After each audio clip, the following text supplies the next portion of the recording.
નમસ્કાર વહાલા વિદ્યાર્થી મિત્રો, આજે આપણે ધોરણ 11ના ગુજરાતી વિષયના પાઠ નંબર 20 સ્ટેચ્યુ રમવાની મજાના સ્વાધ્યાયનું સંપૂર્ણ સોલ્યુશન જોઈશું। શરૂ કરીએ પ્રશ્ન નંબર 1થી। નીચેના પ્રશ્નોના એક વાક્યમાં ઉત્તર લખો। પહેલો સવાલ, શેરીમાં પગ મૂકતા લેખકને કોણ કોણ વળગી પડ્યા? ઉત્તર, ડંકી પાસે પાણી ચૂથતા છોકરાઓ, એકાદ બે રખડતી બકરીઓ, પોદળો કરતી ગાય, જૂની ગટરોના કાંટ ખાધેલા ઢાંકણા, અગાશી અને ધાબા ઉપર શિયાળાનો તડકો ખાતા બીમાર વૃદ્ધો, ઉડતી સમળી, આ બધા જ લેખકની શ્વાસને માફક વળગી પડ્યા। બીજો સવાલ, લેખક કોની બીકથી એક ઢાળિયામાં ભરાઈ જાય છે? ઉત્તર, કોઈ તોફાની છોકરો મને રંગ છાંટી દેશે તો, એવી બીકથી થથરીને લેખક એક ઢાળિયામાં ભરાઈ જાય છે। ત્રીજો સવાલ, લેખકની શેરીમાં કઈ રમત ખૂબ જ પ્રચલિત છે? ઉત્તર, લેખકની શેરીમાં સ્ટેચ્યુની રમત ખૂબ પ્રચલિત હતી। ચોથો સવાલ, શ્રી કૃષ્ણની પિત્તળની મૂર્તિ જોઈ લેખકે શો સવાલ કર્યો? ઉત્તર, શ્રી કૃષ્ણની પિત્તળની મૂર્તિ જોતા લેખકે સવાલ કર્યો કે ભગવાન તમે પણ સ્ટેચ્યુ થઈ ગયા? પાંચમો સવાલ, આપણે ઈશ્વરને સ્ટેચ્યુ કરીને શામાં થીજાવી દીધા છે?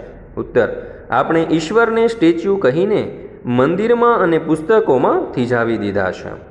પ્રશ્ન નંબર 2, નીચેના પ્રશ્નોના 2-3 વાક્યમાં ઉત્તર લખો। પહેલો સવાલ, ઝીણો કોણ હતો? એના મિત્રો એની સાથે કઈ બાબતે સફળ ન થયા? ઉત્તર, ઝીણો ભરવાડનો છોકરો હતો।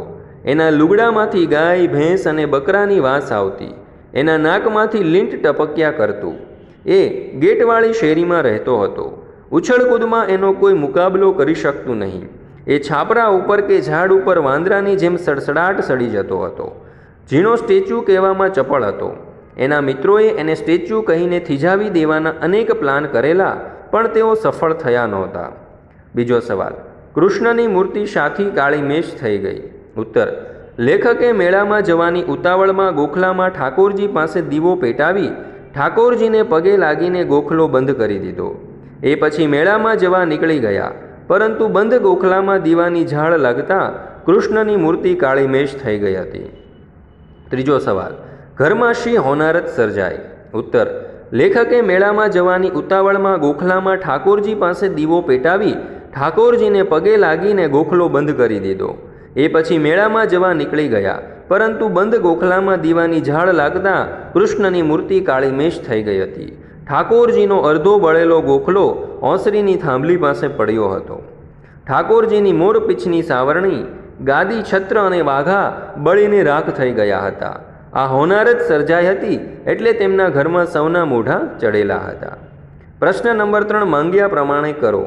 લેખકે કરેલું પોતાના ભૂતકાળની શેરીનું વર્ણન તમારા શબ્દોમાં કરો। ઉત્તર, વહેલી સવારે શેરીમાં કેટલાક છોકરાઓને કેસુડાનો રંગ બનાવતા જોવે છે ત્યારે વસંત ઋતુનું આછું લખલખું લેખકના શરીરમાંથી વીજળીના કરંટની જેમ પસાર થઈ જાય છે।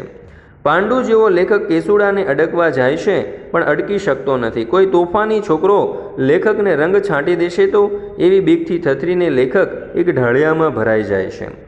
એક ઢાળિયાની ગોખલા જેવી બારીમાંથી જેટલી દેખાય એટલી શેરી જોવે છે ત્યારે તેને લાગે છે કે શેરી બદલાઈ નથી પણ પોતે બદલાઈ ગયા છે। શૈશવની ઉછળકૂદ કરતી હતી, હવે એ ઉછળકૂદ પોતાને પરફોર્મ કરવી પડે છે। શૈશવ તો પતંગિયા જેવું આવ્યું, બેઠું અને ઉડવું, પણ એ શૈશવના ઉડી ગયેલા પતંગિયા કોઈવાર લેખકના ચશ્માના કાચ ઉપર આવીને બેસી જાય છે ત્યારે લેખકના ચશ્મા ઓગળીને રેલાઈ જાય છે। સાલ્વાદોર ડાલીએ જેમ આગળતી ઘડિયાળોનું ચિત્ર દોર્યું, એમ ઓગળતા ચશ્માનું ચિત્ર દોરવાનું તેમને મન થાય છે। દોસ્તો, આ પાઠનો ધ્યાનપૂર્વક અભ્યાસ કરવા બદલ આપ સર્વનો ખૂબ ખૂબ આભાર। ગુજરાતી વિષયના બધા જ પાઠના સ્વાધ્યાયના સોલ્યુશનની લિંક તમને ડિસ્ક્રિપ્શન બોક્સની અંદર આપવામાં આવેલી છે। તો આ વિડીયો તમે તમારા દોસ્તો, મિત્રો, ભાઈબંધો વગેરે સાથે જરૂરથી શેર કરજો।